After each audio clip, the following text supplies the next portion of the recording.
at the moment. So I thought I'd get going. We've got a short presentation for you to begin with, and then we'll take questions both in the chat and anyone who submitted any questions in advance. I just want to check that everybody can see the shared screen. It's just a quick series of slides that I've got going through. So if anyone can't see, it should say GW4CAT HP.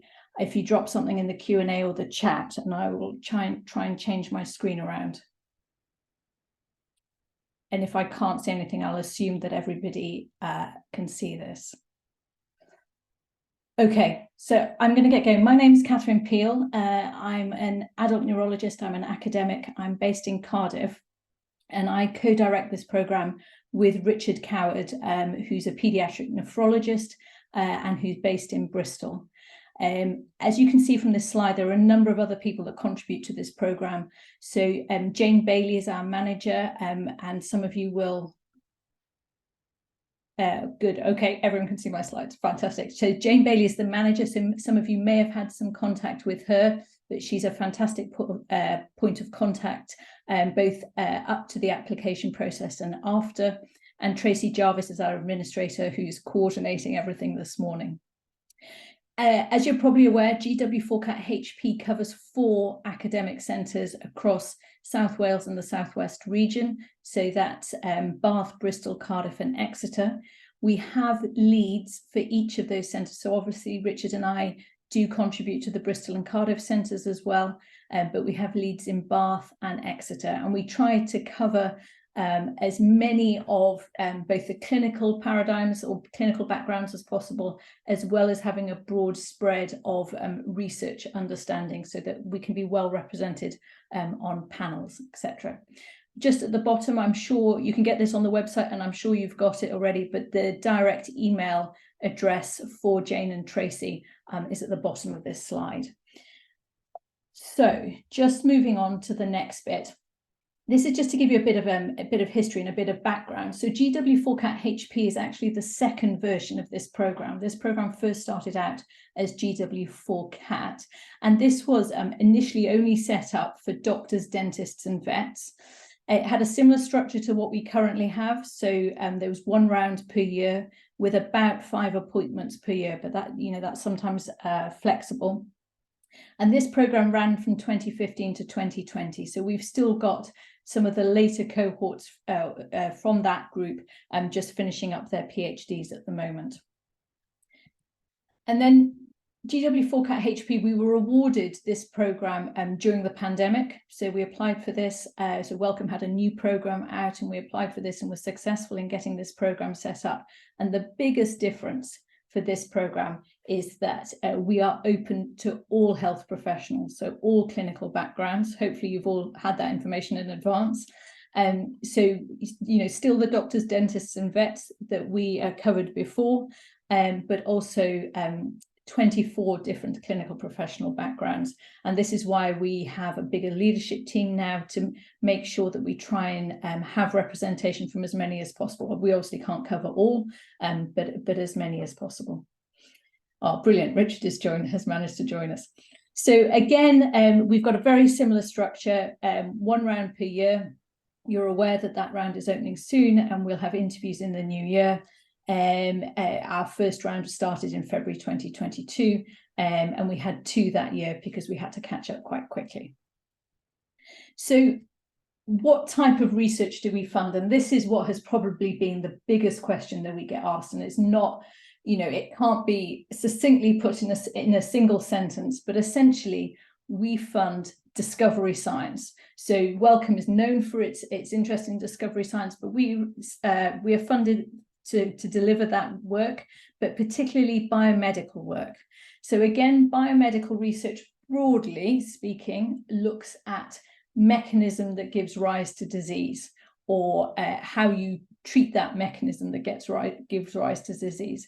And again, we've had applications in the past from very, very capable individuals with very strong CVs, but their interest or the type of science that they want to undertake is not what this program is funded for. So examples for that might be service evaluation work, a modification of service development, clinical trials. We do not fund that sort of work. So if that's where your interests lie, there are plenty of other programs out there. There are other Wellcome Trust PhD funded programs that might be better suited for you, or NIHR. And as a broad rule of thumb, if your work is sort of NIHR type work, it's generally not funded by this program. Part of the niche of our program is that we provide opportunity for more basic science. It's not entirely basic science, but providing that opportunity to all healthcare professionals for that type of research.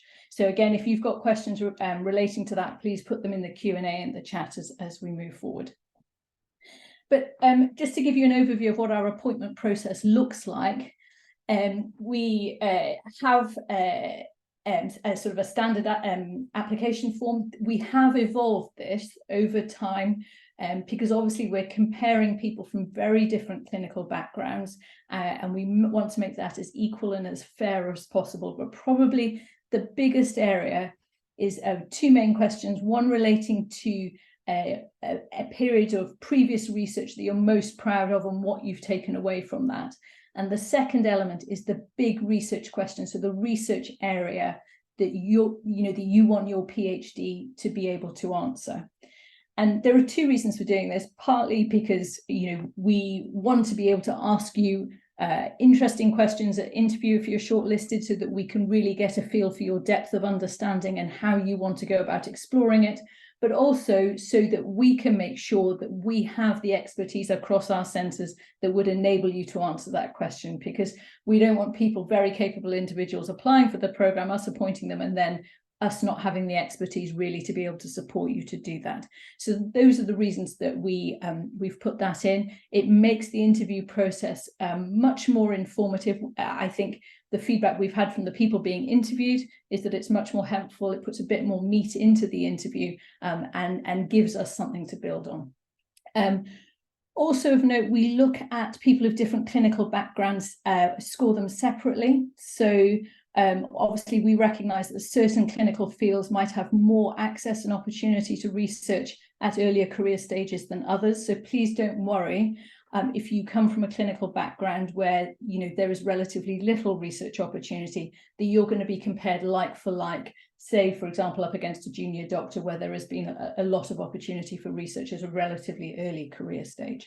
So we've done a lot around that to make sure that that process is equitable and fair. The interview, broadly based, we do modify this on a year-to-year basis based on our experiences the previous year, but it broadly is a presentation from yourselves from the first phase.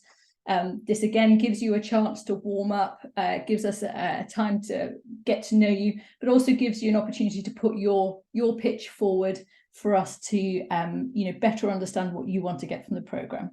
Then there'll be a series of questions, usually led by two members of the panel and then opened up to other members of the panel, and then an opportunity for you to ask questions at the end. We've slightly changed this, sorry, this is slightly out of date, but there is, for those that are successful in appointments, there's an induction week, usually before the summer holiday now, where we give an overview of the process. There's a chance to talk about the strengths of the relative centres, a chance to start making contact with people to develop your research ideas. One of the biggest things that we've invested in this programme, and has been a huge amount of work for Tracy, is getting these very short supervisor videos from people across all of the centres. So these are senior supervisors on our list that have done a sort of pitch to camera of maybe 3 to 5 minutes, outlining what they do in their lab and how they might be of help to you. These are all, they're not publicly available, but for successful candidates, and they have access to these and they can look through these before making contact with specific supervisors.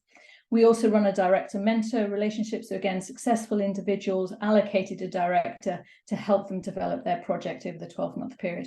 And that's one of the unique aspects of this program, is that although we expect you to come with a clear idea of the big question that you want to, you want your research to focus on, what we're not expecting and we don't want is a fully fleshed out research proposal, knowing exactly what you want to do. What we want is you to come with that big question and then to maximize the expertise across the centres to get the very best supervisors for you and to spend that 12 months developing that project.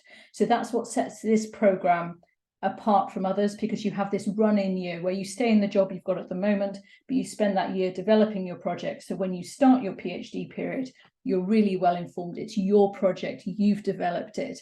They are your ideas, but you're working with the very best people. And this is the package that we put in place to help you do that to the best of your ability. And in that year, you know, there's an application form to fill in. So this is the sort of lead-in year. It goes out for external peer review, and you will have an interview on your project. This is not a sort of a draconian interview. This is to help you sort of really optimize your project, and hopefully is informative and iterative. And then during the time of your PhD, so this is when you're doing full-time research, we've got multiple cohort days during the year. So this is a chance for you to speak to your other PhD cohort members. Jane and Tracy put a lot of work into getting specific training into those days as well. So presentation training, how to make you know, good PPIE interactions, be that presentations or people with lived experience involvement in your study.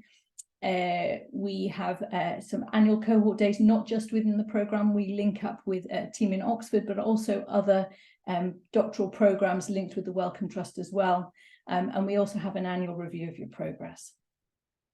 So these are some dates as an example. Richard's got the dates for, these are the 2023 dates. So this is, we've also got the 2024 dates in here, but Richard will confirm those because I think there's been some variation in those since we've done that.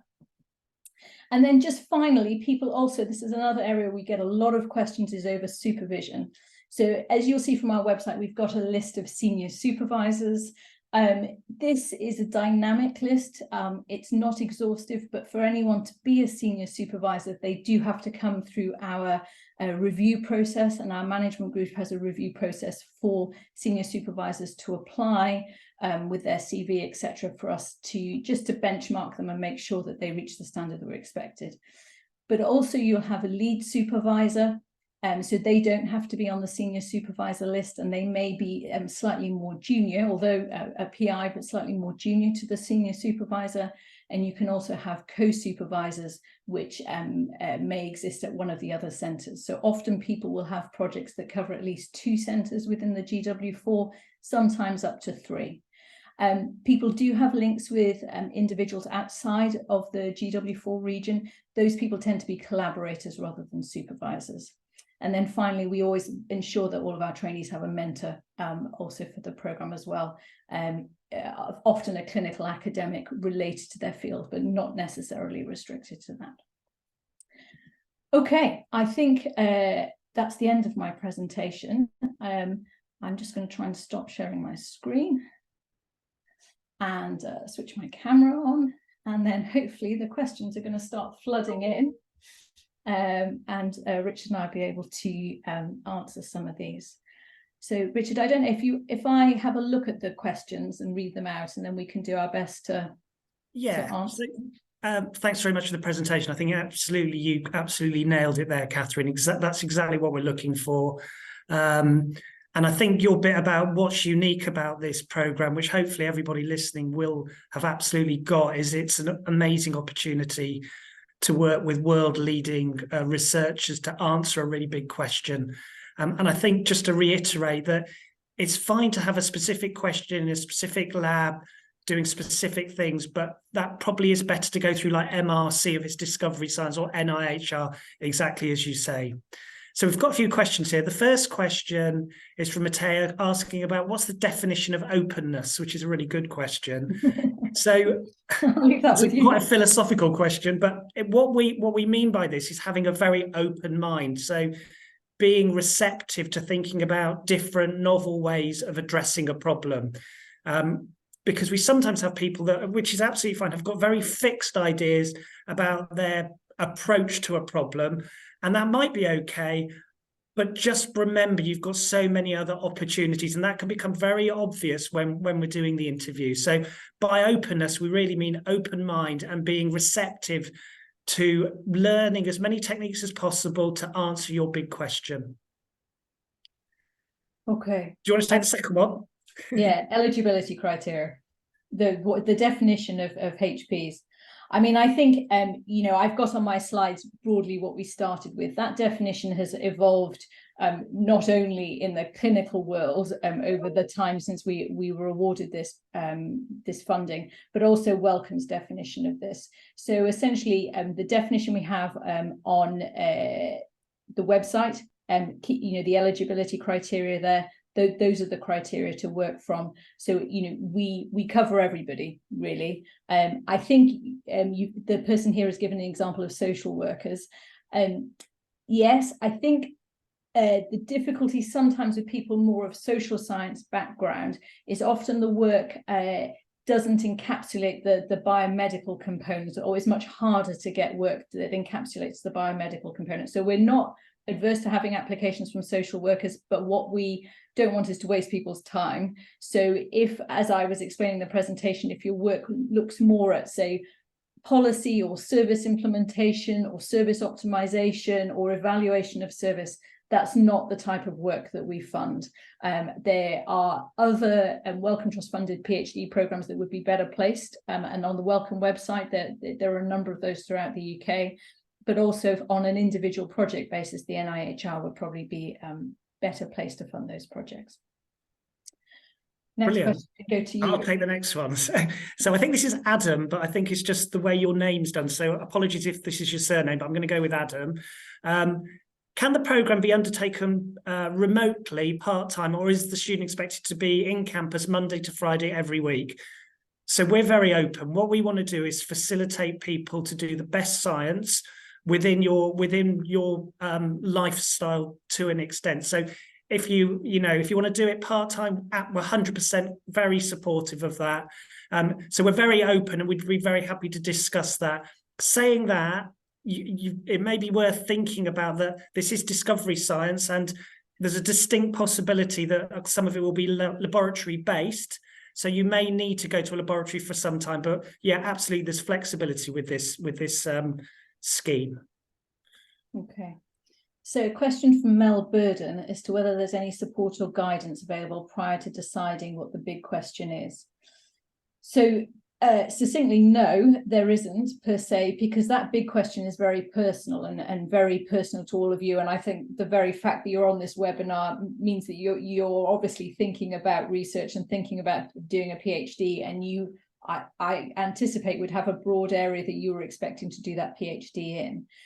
I think one area you could go and look is, if you take a look on our websites, there are profiles of previous funded trainees that not only provide a bit of detail about them, but also provide some detail about their project. And you can have a look to the type of questions that people have asked in their research and the type of routes that they've taken to try and answer those questions. So there's lots of broad spread in terms of sort of body areas, sort of brains, kidneys, gut, etc., but also wet lab, imaging, big data. So I think that would be a really good place to look to get an idea of the sort of the type of question, but also the breadth of question that people have applied. Great. And then it's my question. I'm getting the easy one. So I've got anonymous. If not successful, is there possibility to apply again for future rounds? Yes. And again, I think we've said 2. I think you can go twice, can't you? Yeah. So absolutely you can. And again, this is kind of a bigger question. When you've done research for as long as I have, you've got to be resilient. So just because you may have not got in the first time, then don't think that that's the end of your scientific career. Apply elsewhere, apply back to us again, because resilience is a great characteristic to have in science. And we do have people on the programme who have been successful but weren't successful on the first occasion. They came back around the second time and were successful the second time around.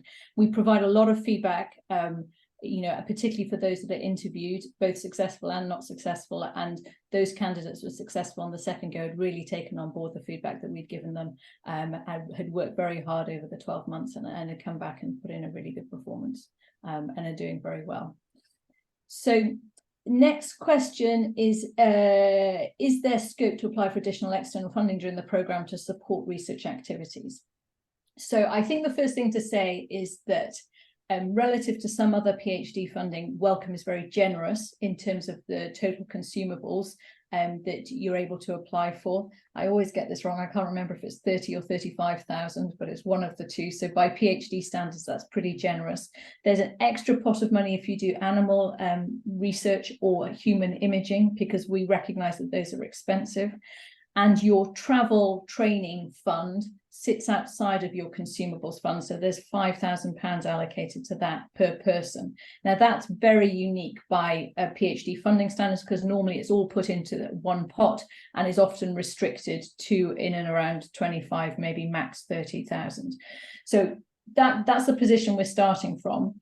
I think we are not against you applying for other pots of money, for example, for a travel bursary to go for a conference, or maybe a small amount of additional money to do an extra experiment that has come up during the course of the PhD. What we don't want, however, is for you to be spending the time when you're doing your research, meant to be doing your research and getting your PhD done and delivered within the 3 years, spent that time writing research proposals for your supervisors or for other people. We want you focused on the PhD. That is why the money for this program is so generous, because we want you to be totally committed to delivering the research. So a yes and a no there. And obviously, if you were successful, we can provide advice for that as you go through and doing that. Right, Siska, Richard. So Siska, what are your thoughts on funding medical education research? So medical education per se, I don't think would be in the remit of this particular call. However, if you were thinking about doing it from, I don't know, an imaging perspective, or there was a kind of discovery mechanistic element to it, then we are open, but it's not medical, not education per se. This is not the right scheme to come to. However, as I said, just think about, if you did want to come to this scheme, what would be the added value? Could you look at, I don't know, neuronal connectivity or something like that, or something very unique that you could get out of all of our partners? So hopefully that helps you with that one.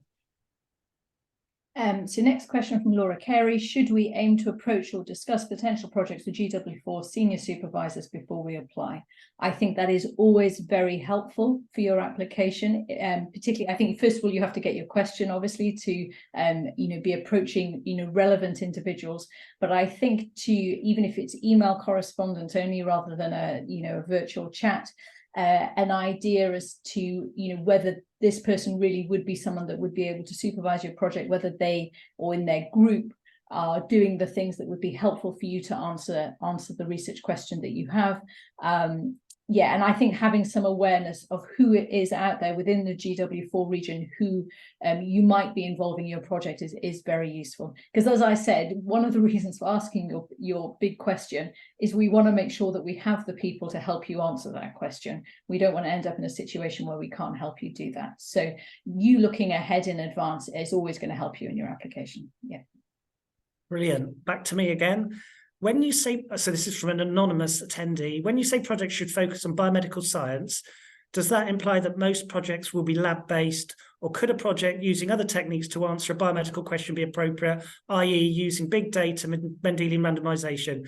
Absolutely, that's absolutely fine. And quite often there's some really cool projects where you use both. You go into populations with big data, and then you might go and find a target and then go and look in a cell model or something like that. So you can absolutely do that. The other thing that I think we're very keen on, because this is the way science is going, is thinking about cross-disciplinarity. So you might want to work with physics or mechanical engineering as an element. So yeah, just have an open mind. I think openness, yeah, absolutely. Back to you, Kathryn. So Kitty Wong asks, is there scope to have other supervisors outside the list of senior supervisors, for example, to provide further expertise, etc.? So as I said, the senior supervisor list is iterative. So, it is updated on an annual basis. And the reason that list is there is because obviously we want to make sure that the supervisors that we offer this program are of the very highest caliber across the institution. So there is an application process for supervisors to go onto the senior supervisor list. So sometimes with each cycle, we often have about half a dozen new applicants each year to join that senior supervisor list, and some people inevitably leave the list as they retire, from university. So I think if there was a very good supervisor, a high caliber supervisor that was directly applicable to your project, then we would anticipate that they would apply through that process. But as in my final slide, there's also that lead supervisor person, and often the lead supervisor is probably the supervisor you work most closely with during the PhD period. So that person doesn't need to be on the senior supervisor list for them to provide, really integral supervisory support for your PhD. Brilliant. Back to me again, another anonymous attendee. What happens when the best suited people to supervise the project are not on the golden list? We don't call it a golden list. And actually, it's the best people to do the project. So again, as Kathryn says, quite often we get some absolutely brilliant early career supervisors who have just got their first job and they're really into their subject, and they may be absolutely the right person to be leading your project.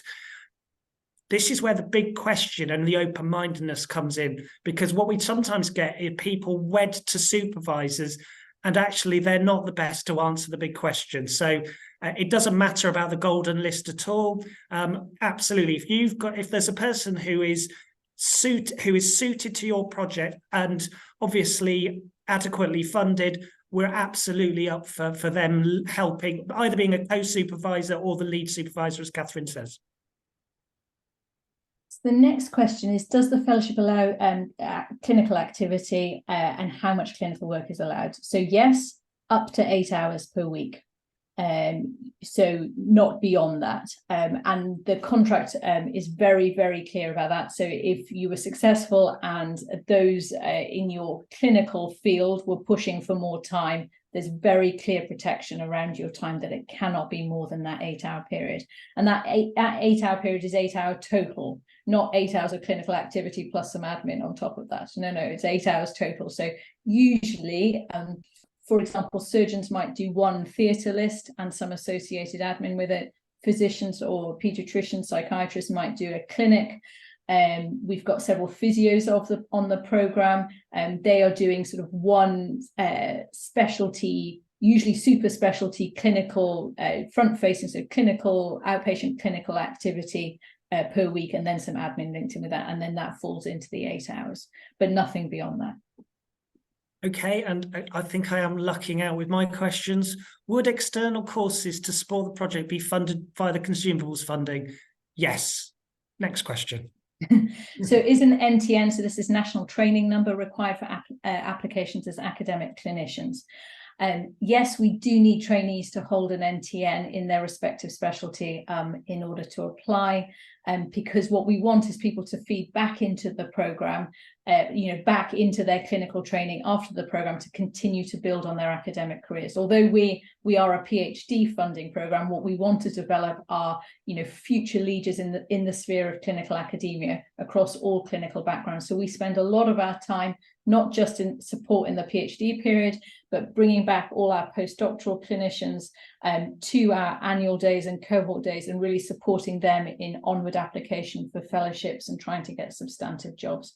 So we need that security of the post for you to move back into. And then I think this is Jack Edmund or Edmund Jack, so apologies which way round your name is, but how would you view a mixed methods PhD, i.e. defining a problem using data, but looking at mechanisms qualitatively, e.g. in primary care? So we're open to that. The thing to remember, Jack or Edmund, I think your name's Jack, is there is defined primary care Wellcome Trust PhD scheme. So if I would be looking at that to begin with.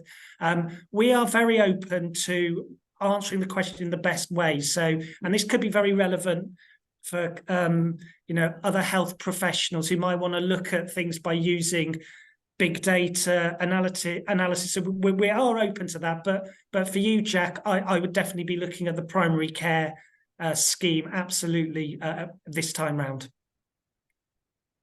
Right. So next question is, can you apply without having research experience or before starting a specialty training?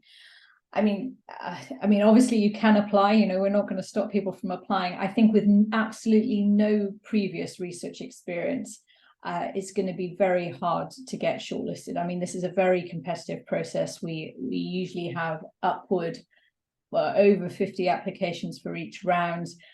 We go through an intensive scoring process, but it's highly competitive. I usually chair the shortlisting meeting.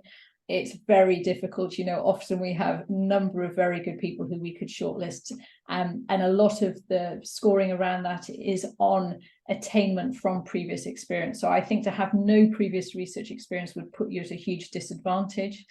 I think given that we have 2 goes only for this, you might be better placed to go and get maybe a primer or some of those early, maybe 12-month research programs, things the NIHR do some. If you're in Wales, Health and Care Research Wales do some, to try and get a bit more experience under your belt. And some of those output markers, having a poster, going to a conference, a presentation, getting some publications, something like that, just so that when you apply, you're really maximizing your chance of being successful. So to me, and just to add a little bit to that, so the other thing, we do narrative. So as Kathryn says, different people are at different times. So there's a really good, nice question in the application is, what piece of research are you most proud of? So even if you've not done much stuff, if you can really articulate why you enjoyed it, what you did, what you got out of it, that would be absolutely fine, because we do recognise some people will not get that opportunity. I think if you've got none at all, then I totally agree with Kathryn that it would be very, very sensible to make sure that you like, or this is the kind of thing you want to do, because you're going to be kind of putting 3 years of your life into it. You'll enjoy it, but you're going to be putting 3 years of your life into it. Okay, then we go to the next one, which is Rebecca. Would any clinical work during the programme need to relate to your project? No, it doesn't. Some people do some of the research and it's related to the project, and that's also absolutely fine.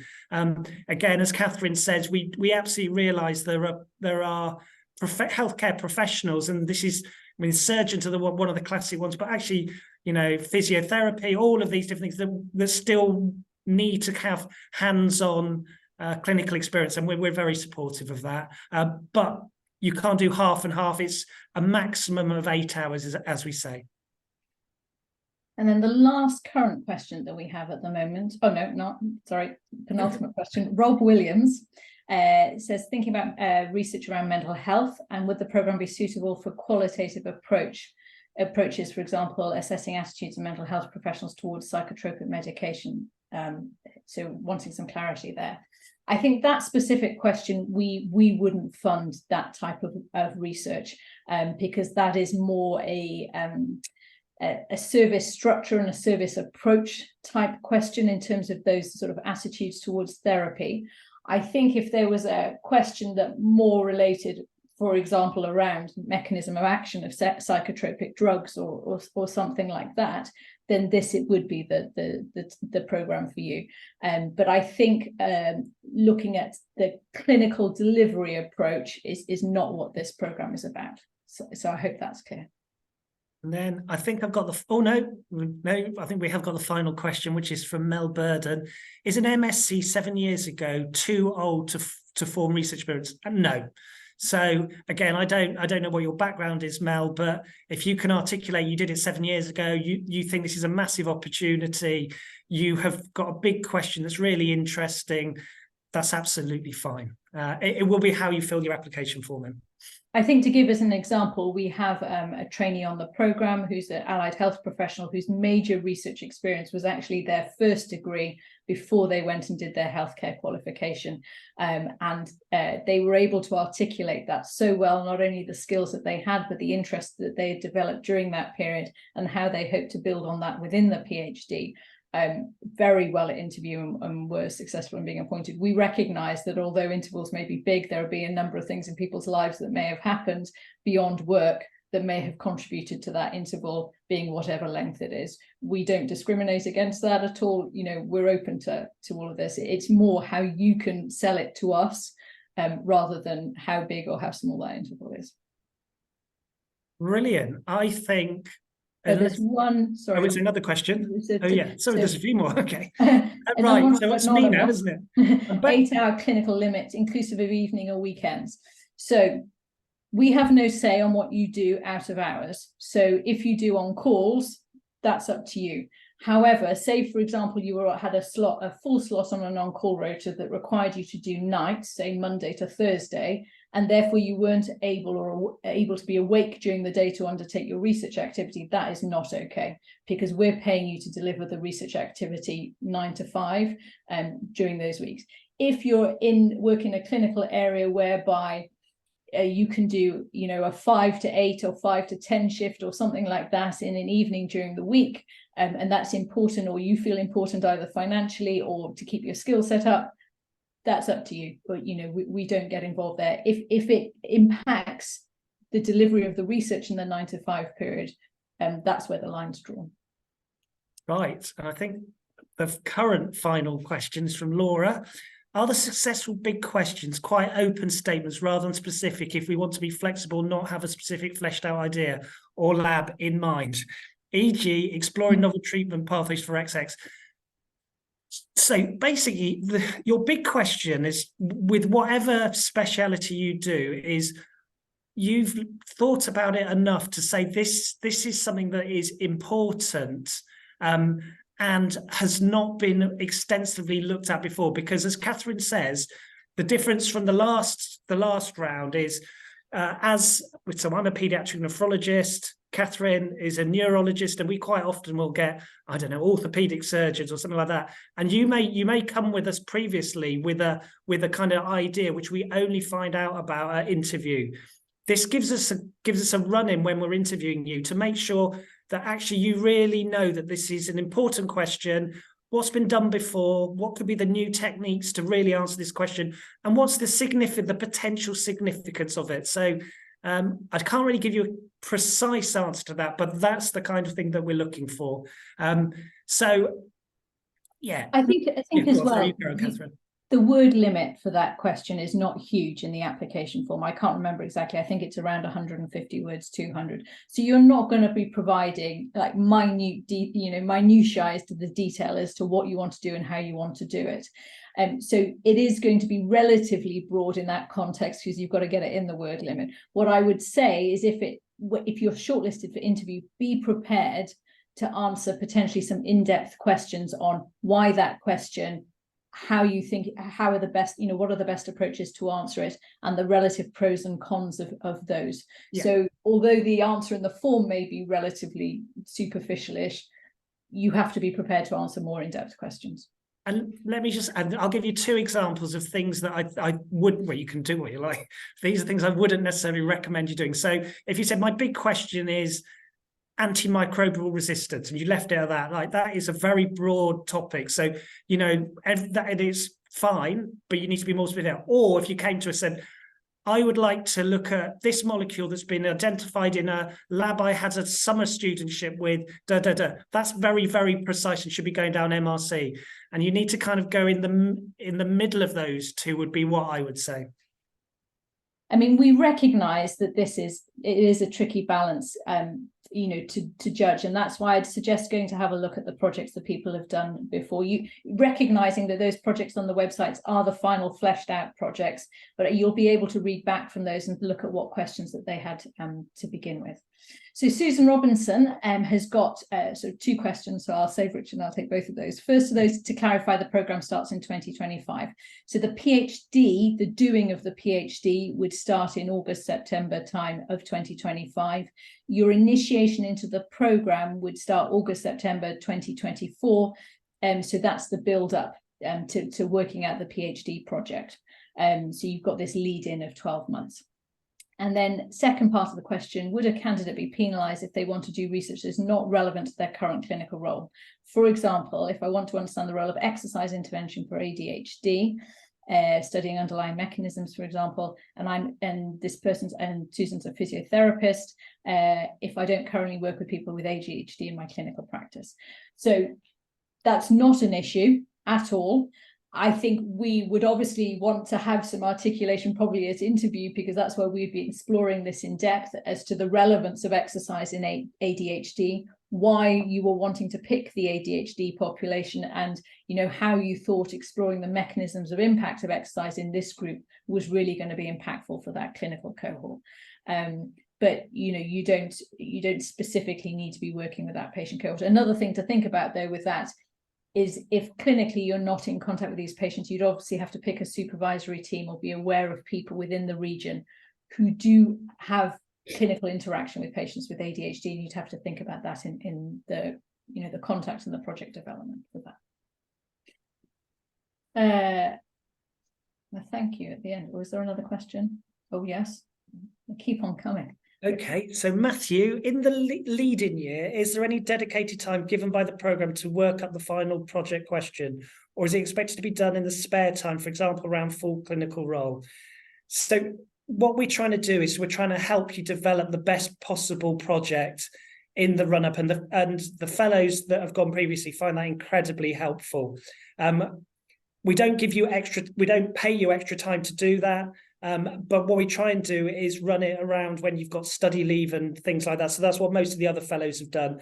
The other thing that might be helpful is to actually contact some of the previous fellows to find out a little bit more. That might be helpful for people as well. And they're normally fantastically helpful in that respect. I think an important point to make, because outside of the structure that we run, the other options are essentially working up a project to apply for a program like MRC or NIHR yourself.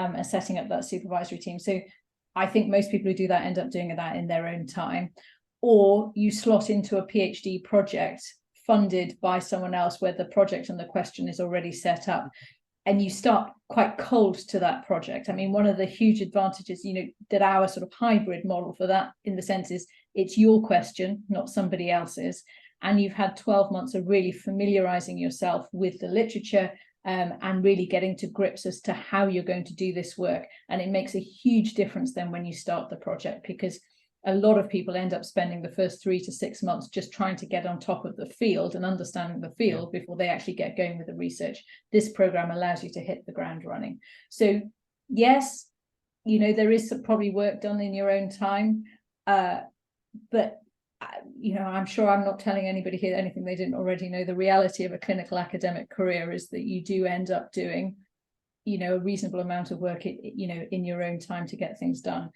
So, not perfect maybe, but the way it is. And just to add to that, I think actually it is pretty close to perfect because you've been accepted onto the PhD scheme, which is your full clinical salary, full support, working in 4 world-class universities. And as you said, you're going to put this effort in, but you've got a funded project going forward, which is different from applying to any other scheme where you'll still have to put all that effort in to put your project. But if it doesn't get funded, that's the end of it. So that would be the way I would think about it. So Claire O'Neill is referencing one of the Welsh schemes. So I think I should probably answer this. So Health and Care Research Wales, which is the Welsh equivalent of NIHR, has the Emerging Research Award, which will allow individuals to apply for funding time to do the preparatory work. That is true for someone who sits on the Health and Care Research Wales panels, as I do. I think if you were already accepted into the doctoral programme, and people knew that you were going on to do the PhD, the Emerging Researcher Award really is to provide opportunity for people who haven't had chance before to get their feet under the table and to get the chance. So in terms of the link between those two programs, I would expect someone almost to get the Emerging Researcher Award, get going with that protected research time to develop some research interest, develop their research side of their CV, and maybe applying either within that year or the subsequent year to this program, and then doing this program. I think that's how the two programs sort of sit complementary to each other. Okay, and then no, still got some. Is there any limit to the number of times you can apply? We've already answered that one twice. I think we've already said that one. So yeah, twice is what we say. And so Claire's just followed up on my answer. Yeah. So if you haven't been accepted, I think the emerging researcher for people who are based in Wales would be a brilliant lead in to get some research experience to then apply for this program. And Monica Buser, who's the faculty lead for Health and Care Research Wales, you know, that's one of her drivers for having put that in place, was to create this opportunity. So if you're Welsh based, definitely make the most of that opportunity. Right, I think. Oh no. Just looking on the website, where would we find previous projects? I don't think my computer is going to cope with the bandwidth if I open up the website as well. It's complaining at the moment, but they are definitely on there. It might, what I'm saying is it's profiles of the trainees that have successfully been awarded. Yeah. The So PhD. I've got that on my phone. So if you go into the website and you go into our fellows, it basically has got, so the first one's Richard Armstrong, who's an anaesthetist, using multi-omics to investigate mechanisms and prediction of immune-mediated post-operative complications. So yeah, if you go into the website, which is really good, and then go into our fellows, you'll be able to find out that information. Great. Any more? I think that's it. And it's been a fantastic set of questions. So thank you everybody for joining this Q&A. Kathryn, brilliant presentation to begin with. So I think that really does summarize exactly what the whole scheme is about. And I'm pretty sure that this is all going to be recorded, this webinar, so that you can go back and have a look at it going forward. And we hope we get lots of applications and see you at interview. So thank you very much, everybody.